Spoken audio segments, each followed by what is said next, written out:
Czy zastanawialiście się kiedyś nad tym, dlaczego niektóre kościoły są nawiedzone? Brzmi irracjonalnie, prawda? No bo jak w miejscu świętym może dochodzić do jakichkolwiek zjawisk paranormalnych? Otóż dzieje się tak najczęściej w kościołach, przy których znajduje się cmentarz. Zdarza się, że małe miasteczka lub wsie potrzebują kościoła, który znajdowałby się w pobliżu cmentarza. To może tłumaczyć, dlaczego niektóre kościoły przywiązane do cmentarzy są siedliskiem zjawisk paranormalnych, a ponieważ jest to sprzeczne z wieloma doktrynami, wiele kościołów decyduje się ignorować swoich widmowych gości. Jednak wielu badaczy zjawisk paranormalnych zdążyło już odwiedzić takie miejsca, aby dotrzeć do sedna sprawy. Tak więc kościoły to miejsca, w których również przebywają wszelkiego rodzaju złe duchy, poltergeisty, wrogie zjawy, a nawet i demony. Zasadniczo te duchy były pochowane w kościele i pozostały w pobliżu jako resztkowe energie lub inteligentne duchy, które mogą w prosty sposób z nami oddziaływać. Co łączy te wszystkie kościoły? Ano to, że nie powinny je odwiedzać osoby o słabym sercu.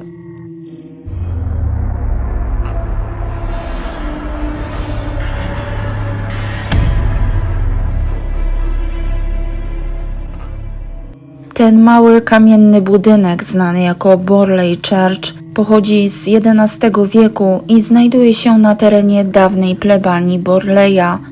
Wielu twierdzi, że kościół ten jest nawiedzony. Ponoć słyszano w nim granie muzyki organowej i śpiewanie. Słynny badacz zjawisk paranormalnych twierdzi, że będąc w kościele przypadkowo wykonał zdjęcie mnicha czytającego Biblię.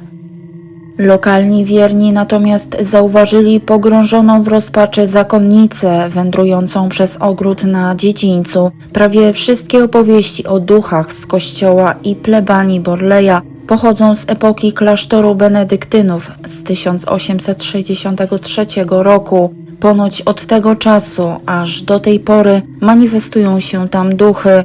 Pod koniec lat 20. XX wieku do kościoła wysłano reportera, który napisał serię upiornych opowiadań o dziwnych wydarzeniach, które wydarzyły się na terenie owego kościoła. Ten historyczny, ceglany kościół pierwotnie był domem modlitwy dla rodziny Johnstone. Po śmierci rodziny cały kościół, jak i gigantyczny dwór znajdujący się niedaleko, wszystko doszczętnie spłonęło. Opowieści o duchach otaczające posiadłość zostały opisane w wielu książkach i stały się legendą.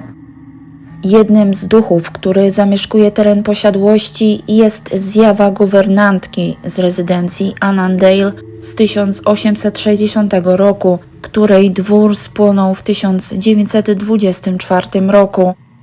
Innymi duchami regularnie pojawiającymi się na terenie kościoła jest Helen Johnstone i jej narzeczony Henry Gray Wick.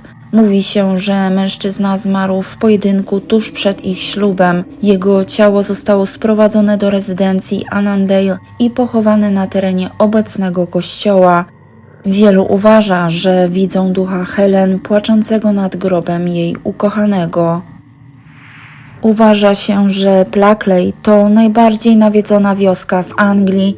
Miasteczko zamieszkuje około 1000 ludzi i co najmniej 15 zjaw. Widmowe wizyty objawiają się w postaci krzyków kobiet i mężczyzn, którzy, jak mówi legenda, zaginęli w pobliskim lesie, ale najstraszniejszym duchem, który zamieszkał w kościele świętego Mikołaja, jest Czerwona Dama. Historia głosi, że prześladuje ona okoliczne tereny, szukając swojego martwego dziecka.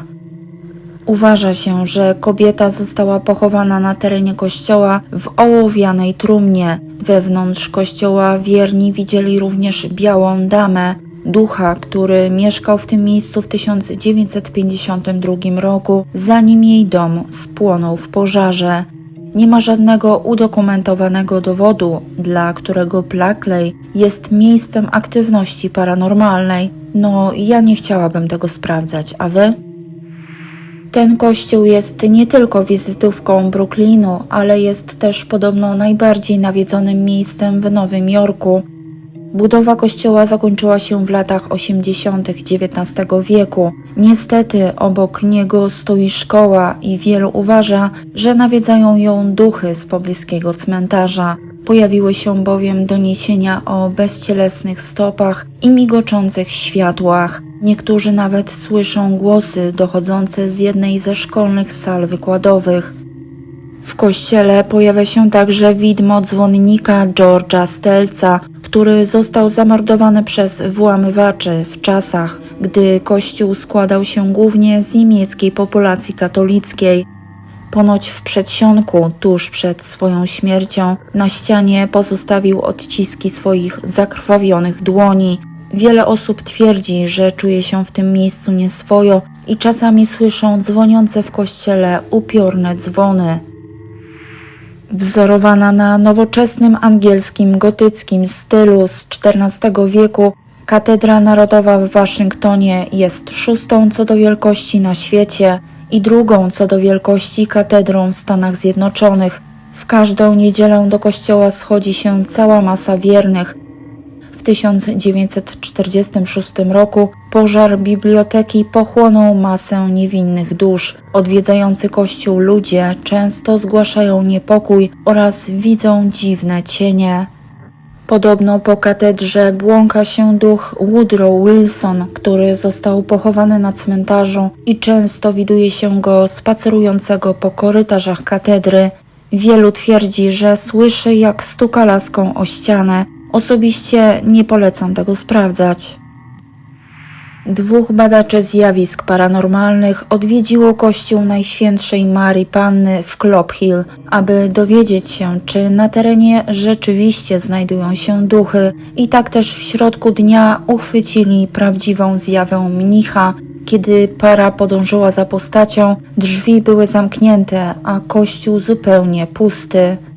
Budowla ma około 400 lat i została opuszczona w 1848 roku. Kościół pozostawał bez opieki przez wiele lat, aż do połowy lat 60., kiedy zbrodniarze zrujnowali groby satanistycznymi graffiti. Podczas tego ataku ekshumowano szczątki pewnego aptekarza i umieszczono je na prymitywnym ołtarzu z czaszką wbitą w kolec.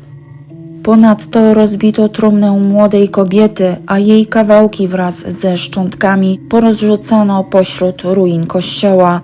Zaledwie 6 lat później, w przeddzień przesilenia letniego, ponownie zaatakowano kościół i cmentarz, gdzie tym razem wykopano już więcej grobów i porozrzucano wokół kościoła. Na szczęście od tego czasu nie słyszano już o podobnych incydentach.